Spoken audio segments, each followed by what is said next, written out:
Welcome back to SketchUp for Architecture students, brought to you by the School of Architecture at the University of Queensland. Now we're going to add another element to our roof, and we're going to create a roof ventilator so that the hot air that rises inside the building has a means of escape.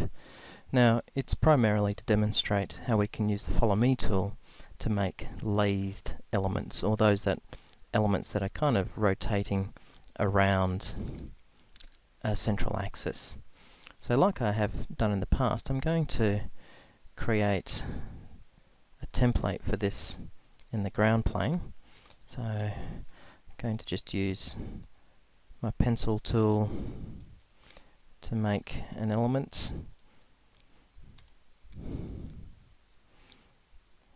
So I'll just go back to this first line that I've drawn, just make sure that it's the right dimension. I'll make it 150 radius. That looks a bit better.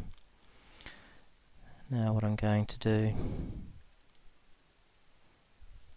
I'll give myself a top view so I know exactly what I'm doing. Give a weathering angle to the top of the ventilator, bring it back at a perpendicular angle through there, and finish off that ventilator like that.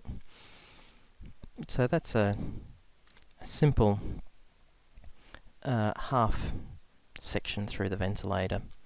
Now what I'm going to do is I'm going to define the path for the Follow Me tool to rotate around.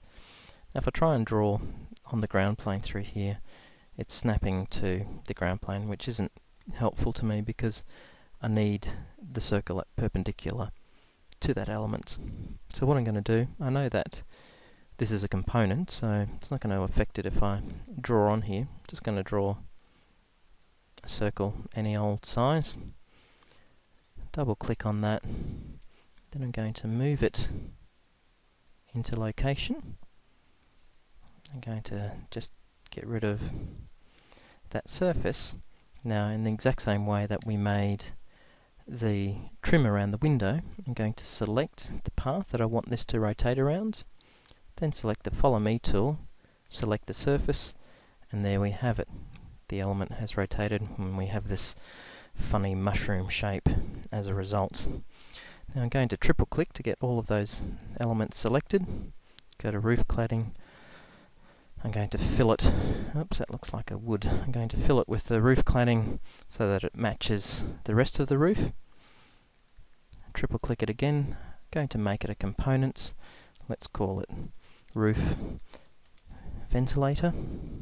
Create. We'll close off that materials palette. Now I'm going to rotate this element so that it's the right side up. So I'll hold the Shift key down, keep that alignment correct. Doesn't exactly matter where I put the protractor, so long as I'm accurate with my inputs to how much I'm rotating it. I'm going to pick up my component from its peak, locate it at a known point through there so I know that it's right in the center. I'm going to have a look at this from the end, and I'm going to move it up. Going to constrain it to that axis, blue axis, pull it up so that some of the element is still coming beneath the roof, but it's as high as it needs to be. Going to look at it in plan, select that element again, going to pick it up from a known point, bang in the middle, Shift key to constrain it, and then I'm going to find the midpoint of the roof. There it is. And so there we have it. If we look at this in 3 dimensions, there we can see our roof ventilator cheerfully taking the hot air away.